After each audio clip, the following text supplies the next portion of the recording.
घने जंगलों के पार, ऊंची पहाड़ियों और चांदी सी बहती नदियों के बीच एक अनोखा सफेद कौवा रहता था। उसके बर्फ जैसे पंख उसे सबसे अलग बनाते थे, जिससे अन्य पक्षी उसे अशुभ मानते और उससे दूरी बनाए रखते। लेकिन सफेद कौवा इसे कमजोरी नहीं, अपनी पहचान मानता था। वह दूर दूर तक उड़कर नई जगहों की खोज करता, परंतु भीतर से अकेला था। कोई उसका मित्र नहीं था, कोई उसकी अनोखी दुनिया को समझने वाला नहीं था। फिर एक दिन उसकी मुलाकात एक छोटी चूहिया से हुई, जिसने उसकी जिंदगी में एक नया रंग भर दिया। जहां उसके साथी कौवों के चिकने काले पंख धूप में ओनेक्स की तरह चमकते थे, वहीं उसके पंख ताजे गिरे बर्फ जैसे झिलमिलाते थे, एकदम कोमल और शुद्ध, और चांदनी में हल्की चांदी जैसी आभा बिखेरते थे। अन्य पक्षी उससे दूर रहते थे और फुसफुसाते थे कि उसका रंग एक अभिशाप है। लेकिन सफेद कौवे ने कभी इन बातों पर विश्वास नहीं किया। वह अभिशाप में नहीं, जिज्ञासा में विश्वास करता था। वह अपने दिन जंगल की सीमाओं से बहुत दूर उड़कर घाटियों, झरनों और प्राचीन गुफाओं की खोज में बिताता था। लेकिन इतनी सारी यात्राओं और खोजों के बावजूद भी उसके मन में एक अकेलापन हमेशा बना रहता था। एक ठंडी, साफ पतझड़ की सुबह, जब सुनहरे पत्ते हवा में नृत्य कर रहे थे, सफेद कौवा एक पुराने बरगद के पेड़ के पास उतरा। वहां उसने धीमी सिसकियों की आवाज सुनी। नीचे झांककर देखा तो एक छोटी भूरी चूहिया बैठी थी।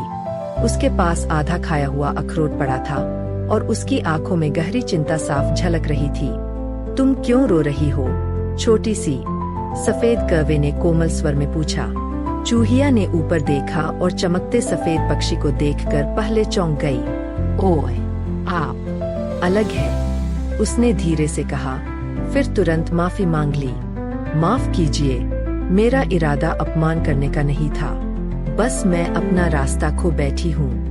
मेरा परिवार नदी के उस पार रहता है, लेकिन कल रात आंधी तूफान में पुल बह गया। मैं बहुत छोटी हूँ, तैर नहीं सकती और पार जाने से डरती हूँ। सफेद कौवे ने सिर थोड़ा टेढ़ा किया और पूछा, तुम्हारा नाम क्या है, छोटी चूहिया? चूहिया ने हल्की मुस्कान के साथ जवाब दिया, मेरा नाम मिली है। तो सुनो मिली, मैं सफेद कौवा हूँ, और अगर तुम मेरे पंखों से नहीं डरती तो मुझे लगता है कि मैं तुम्हारी मदद कर सकता हूँ। यह सुनकर मिली की आंखें चमक उठीं। क्या आप सच में मेरी मदद करेंगे? उसने उत्साह से पूछा। बिल्कुल, कौवे ने मुस्कुराकर कहा। अलग होना मतलब दुनिया को अलग नजरिए से देखना, और मैं मानता हूँ कि दया डर से कहीं ज्यादा दूर उड़ सकती है। उसने धीरे से मिली को अपनी पीठ पर चढ़ने का इशारा किया। शुरुआत में मिली थोड़ी घबराई, लेकिन उसने उस पर भरोसा किया। जैसे ही सफेद कौवे ने अपने मजबूत पंख फैलाए और जोरदार फड़फड़ाहट के साथ उड़ान भरी, वे आसमान की ऊंचाइयों में पहुंच गए। मिली ने नीचे देखा और हैरान रह गई। पूरा जंगल उनके नीचे एक विशाल हरे जरी वाले कंबल की तरह फैला हुआ था। कुछ ही पलों में वे नदी के पास पहुंच गए। नदी चौड़ी थी, उसका बहाव तेज और गरजता हुआ था, हाल ही की आंधी तूफान के कारण। लेकिन अपनी ताकत और सहजता के साथ सफेद कौवे ने मिली को सुरक्षित नदी के पार पहुंचा दिया। वह धीरे से दूर किनारे पर उतरा और मिली खुशी खुशी कूदते हुए नीचे उतर गई। वो देखिए, मिली ने चहकते हुए कहा, एक बड़े देवदार के पेड़ के नीचे छोटे से बिल की ओर इशारा करते हुए। वही मेरा घर है। सफेद कौवा मुस्कुराया और बोला, तो मेरी उड़ान सफल रही। मिली उसकी ओर मुड़ी और भावुक होकर बोली, धन्यवाद सफेद कौवा। लोग कहते हैं कि तुम अभिशप्त हो, लेकिन मैं मानती हूँ कि तुम सच में एक आशीर्वाद हो। उस दिन के बाद से सफेद कौवा और मिली सबसे अच्छे दोस्त बन गए। मिली ने उसे जंगल के छिपे हुए कोने, गुप्त सुरंगें और स्वादिष्ट जंगली फल दिखाए, जिन्हें उसने पहले कभी नहीं चखा था।